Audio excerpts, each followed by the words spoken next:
What up, this is Rama Screen covering movies, TV, and entertainment, and here's my review of the new horror film, Z. Hey, before you watch this review, please subscribe to my channel, press that like button, and ring that bell so you can get notified whenever I post new videos. And if you would like to help support this channel, please do so at patreon.com/ramascreen.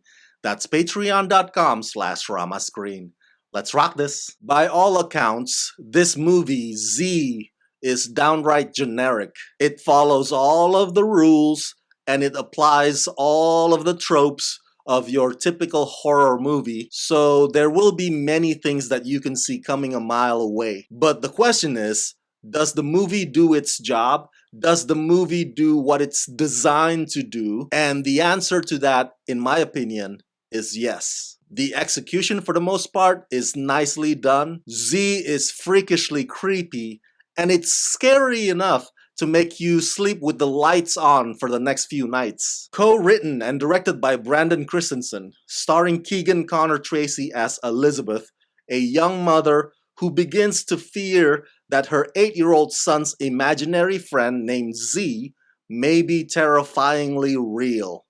Co-starring Sean Rogerson, Jet Klein, Sarah Canning, and Stephen McHattie. Ah yes, Mother's Day horror movies.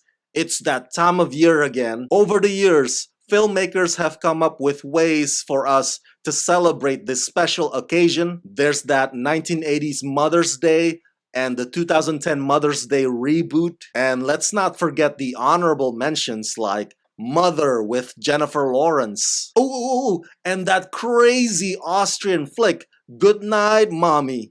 Whew. Now that one still gives me nightmares. When it comes to this one, Z, which by the way is strangely titled because some folks might quickly see the poster with that big letter Z and confuse it with The Mask of Zorro, mistakenly thinking that there's a new Zorro movie that just came out. But you know what? I digress. When you watch Z, you will feel like you've come across this type of story before. A little kid with an imaginary friend who ends up being a demon that's hell-bent on terrorizing the whole family. It's all there in the trailer, man, so I'm not really spilling any spoiler here. Which also means that you can't describe Z as original. But as I implied earlier, this movie's scare factors actually work. The way it plays with the shadows and the silence and the squeaky floors. They know exactly where and how and when to drop those moments in a way that would get the most result and the most reaction out of you. Plus, it also carries the same tactic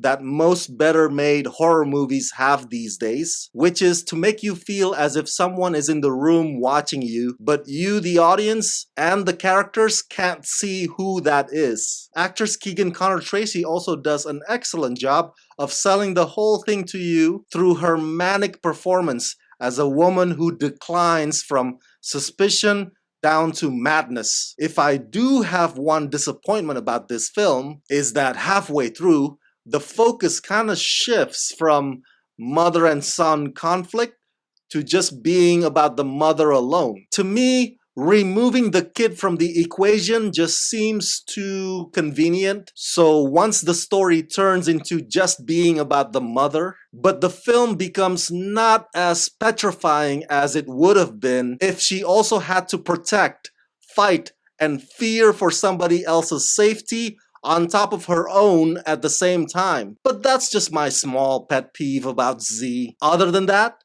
this is a pretty cool addition to the collection of horror movies that celebrate Mother's Day.